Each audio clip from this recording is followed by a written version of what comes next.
మన శరీరంలో చాలా కొవ్వు పేరుకుపోతుంది. కొవ్వుల్లో కూడా 2 రకాలుంటాయి. కొన్ని శరీరానికి అవసరమయ్యే మంచి కొవ్వులైతే, మరికొన్ని అనారోగ్యం పాలు చేసే చెడు కొలెస్ట్రాల్ ప్రమాదకరమైంది.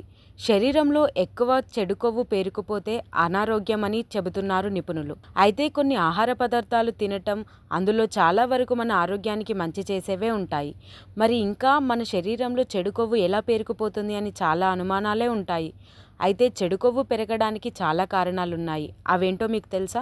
శరీరానికి సరైన వ్యాయామం లేకపోవడం వలన కూడా కొవ్వు పేరుకుపోతుంది. దీనితో పాటు మన ఆహారపు అలవాట్లు. ఇప్పుడున్న కాలంలో అన్నీ ఇన్స్టాంట్గా దొరుకుతున్నాయి.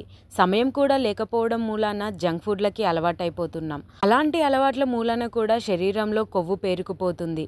అలాగే మనకున్న స్ట్రెస్, టెన్షన్స్, ఒత్తిడి మూలాన కూడా బాడీలో కొలెస్ట్రాల్ పెరుగుతుందని చెబుతున్నారు వైద్య నిపుణులు.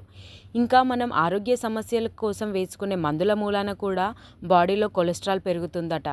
అన్హెల్దీ లైఫ్ స్టైల్ వల్ల కూడా కొవ్వు పెరిగే అవకాశం ఉంటుంది. సరిగ్గా తినకపోవడం, స్మోకింగ్, డ్రింకింగ్ అలవాటు ఎక్కువగా ఉన్న వాళ్ళకి కొలెస్ట్రాల్ పెరుగుతుంది. అధికంగా కొవ్వు పెరగటానికి జన్యుపరమైన రీజన్ కూడా ఉంటుంది. కుటుంబంలో ఎవరికైనా ఇలాంటి సమస్య ఉంటే దాని వలన కూడా కొవ్వు పెరిగే అవకాశాలు ఉంటాయట. ఆరోగ్య సమస్యలు అంటే టైప్ 2 డయాబెటీస్, ఒబేసిటీ వంటి సమస్యలున్న బాడీలో కూడా కొలెస్ట్రాల్ పెరుగుతుంది. కాబట్టి వీటిని కంట్రోల్ చేసుకోవడం చాలా ముఖ్యం. లేదంటే కొలెస్ట్రాల్ పెరిగి ఇతర సమస్యలు వస్తాయి. వీటన్నిటితో పాటు కొవ్వు పెరగటానికి వయసు కూడా ప్రధాన కారణమే. ప్రజెంట్ చిన్నపిల్లలు కూడా కొలెస్ట్రాల్ సమస్యతో బాధపడుతున్నారు. కానీ 40 ఏళ్లు పైబడిన వారికి ఈ సమస్య ఎక్కువగా ఉంటుంది. వయసు పెరిగే కొద్దీ కాలేయం చెడు కొలెస్ట్రాల్ని తక్కువగా తొలగిస్తుంది.